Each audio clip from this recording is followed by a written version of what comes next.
जिनको उर्दू आती थी उनके अंदर जज्बा नहीं था तो उन्होंने कितने काम किए।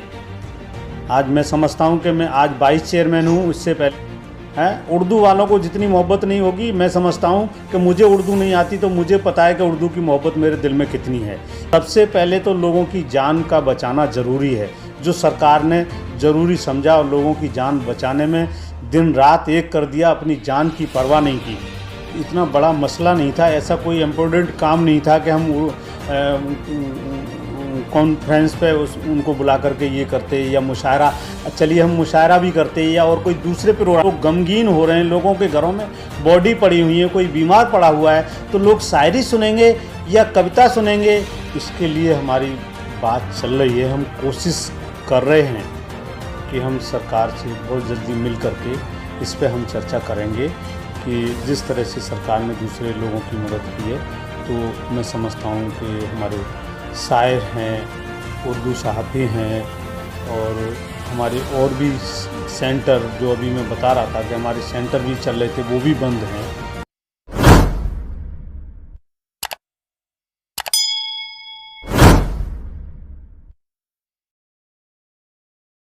सबसे पहला सवाल यही है कि जो एमआईएम के दिल्ली प्रदेश अध्यक्ष हैं कलीमुल हफीज़ साहब, उन्होंने आपके ऊपर आरोप लगाया है कि उर्दू एकेडमी का वाइस चेयरमैन ऐसे शख्स को बनाएगा जिसको उर्दू नहीं आती, तो वो क्या खिदमत करेंगे और क्या काम करेंगे। सबसे पहला रिएक्शन इसी पर। मैं ये समझता हूँ कि ठीक है, उन्होंने कहा कि मुझे उर्दू नहीं आती वो एक अलग बात है, लेकिन इंसान का जज्बा होना चाहिए काम करने के लिए। जब जिनको उर्दू आती थी उनके अंदर जज्बा नहीं था तो उन्होंने कितने काम किए।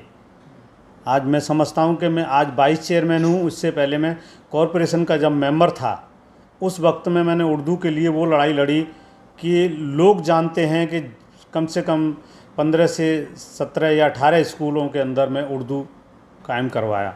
और उसी दौरान उर्दू की टीचरों की बहुत कमी थी, तो 17 टीचरों के लिए मंजूरी मिली कि 17 टीचर लगाए जाएंगे। उनको मैंने 200 के आसपास करवाया। तो क्या वो मेरी मोहब्बत नहीं थी उर्दू की?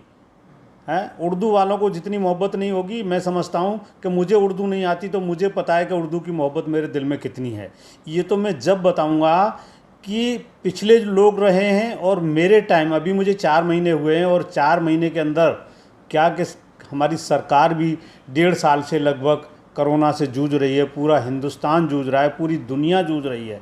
सबसे पहले तो लोगों की जान का बचाना ज़रूरी है, जो सरकार ने ज़रूरी समझा और लोगों की जान बचाने में दिन रात एक कर दिया, अपनी जान की परवाह नहीं की।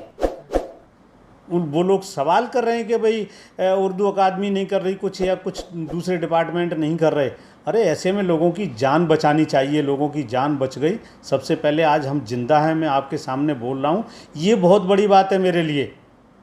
एक सवाल और था कि तमाम प्रोग्राम जो है ऑनलाइन किए जा रहे हैं सभी के, चाहे वो पॉलिटिकल हो या समाजी हो, किसी भी तरीके के, लेकिन उर्दू अकेडमी को इजाज़त नहीं है कि वो ऑनलाइन अपना कोई प्रोग्राम कर सके। ऐसा था, ऐसा कोई इतना बड़ा मसला नहीं था, ऐसा कोई इम्पोर्टेंट काम नहीं था कि हम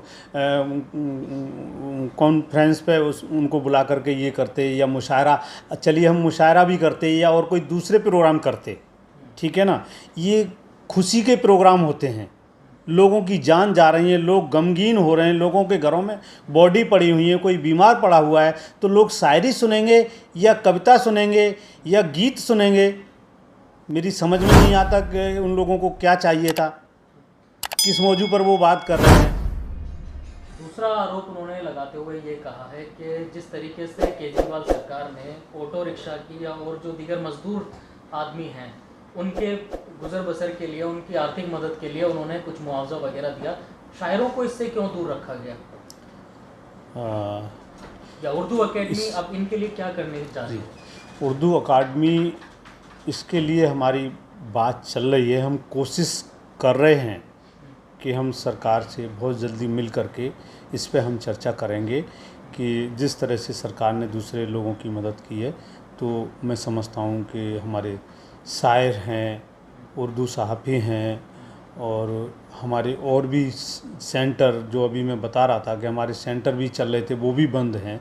तो हम सरकार से चर्चा करके इसमें जो भी हो सकता होगा हम अपनी तरफ से पूरी इसमें जान लगाएंगे और जो सरकार से ये बात मनवाने की कोशिश करेंगे। मुझे उम्मीद है कि सरकार भी नहीं है कि उन्होंने कोई ऐसा काम नहीं किया कि उन्होंने हर पल कोशिश किया कि हम लोगों की मदद करें किसी भी तरह से, ऑटो वालों की और दूसरे लोगों की जो इस कोरोना में चले गए। तो मैं समझता हूँ कि दिल्ली में एक पहली ऐसी सरकार है जिसने 1-1 करोड़ रुपया दिया।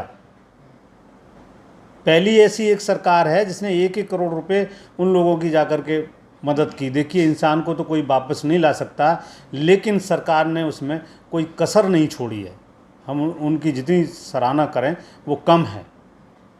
तो अब शायरों के लिए क्या कहना चाहेंगे आप, क्योंकि उनके साथ उनका भी एक माशी जरिया जी जो है वो यही मैं है। मैं मैं और लॉकडाउन की और बीमारी मैं की दिल वजह से से मुशायरे बंद हैं। मैं भी दिल से साथ हूँ और हमारी सरकार भी मुझे लगता है कि इसमें इनकार नहीं करेगी।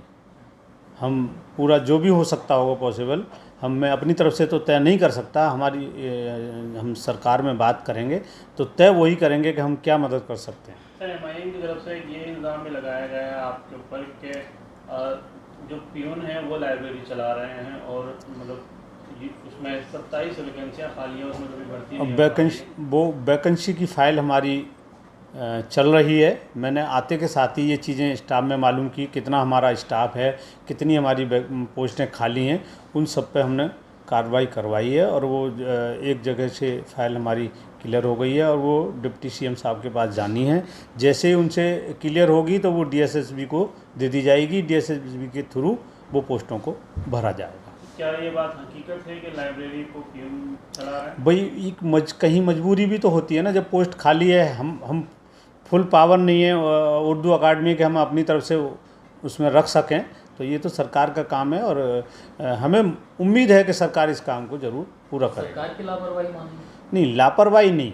अभी मैंने ये कहा कि कोरोना को लेकर के सरकार उसमें लग गई। शायद ये कोरोना महामारी नहीं आती तो जो फाइल थी वो अब तक होकर के क्लियर भी हो गई होती। देखिए, सरकार अगर बेखबर होती तो अब जैसे ही कोरोना कुछ कम हुआ तो सरकार ने पहली बार इतनी बड़ी पोस्टें निकाली हैं कि हम लोग कोशिश कर रहे हैं कि ये जल्दी से जल्दी पोस्टें भरी जाएं।